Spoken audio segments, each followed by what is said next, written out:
Hi! Welcome to YouTube channel. Ayan guys, may papakita ko po sa inyo yung namin tanim na ampalaya. Ayan. Medyo malago-lago na siya guys. So, kahit wala siyang bunga, okay lang po sa amin. Kahit yung dahon lang ulam na namin yan. Ayan guys, yung asawa ko. Ano bang ginagawa mo dyan? Ayan po guys, yung siya, yero siya na sira-sira na yung yero. Ayan. Buti nag-gloves siya eh. Nasira na po yung mga yero. Nabulok na po siya. Yan. Ayan po siya guys.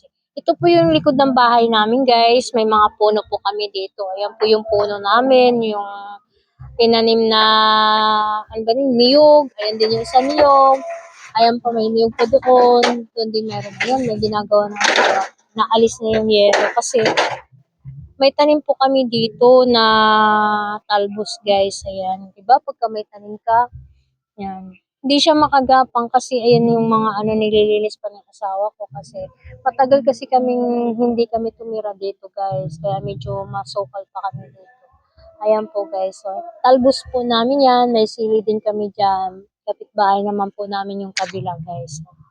Ayan po siya. Ito naman puno. Ayun, may puno kami ditong duhat guys. Yan, duhat po yan. Namumunga po yan ngayon. Wala siyang bunga.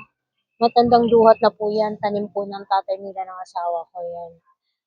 Ayan po siya. Nililinis po niya. Ayan. May tanim din kami dito guys ng kamatis. Ayan po yung kamatis namin. Nabali po siya guys. Buti hindi siya umano. Hindi siya namatay. Nabali po siya yan. Ayan na po yung bulaklak niya. Ayan. Ayan po yung bulaklak niya. Ayan. Tapos balik po tayo dito guys sa ampalaya natin. Alam niyo sa ampalaya po, kahit hindi na po siya mamunga, bumili ka lang ng munggo, sahog mo to, napakasarap po guys. Ayan. Nakapagtatanim po kami dito kapag tag-araw, pero pag tag-ulan, hindi na po kami makakatanim kasi binabaha po kami dito. Ayan po siya guys. No? Pinagapang ng asawa ko dyan. Pero mayroon pong nakatago ditong mayroon pong nakatago po dito guys na tawag nito luya, yan yung luya nasa ilalim. Yan. Mayroon pa din dito. Yan, ganito po siya karami yung ampalaya namin. Kaya medyo masukal po kami dito kasi may kawayan po kami dito guys. Ayan po yung kawayan namin. Yan, ayan pa isa ko. Kawayan po yan. Kapag humahangin talaga, napakaraming sukal po dito. Yan, no? Kahit magwalis ka pa po, maya-maya, mayroon na naman dahon. Yan. Ayan po siya guys. No? Naayos ng asawa ko.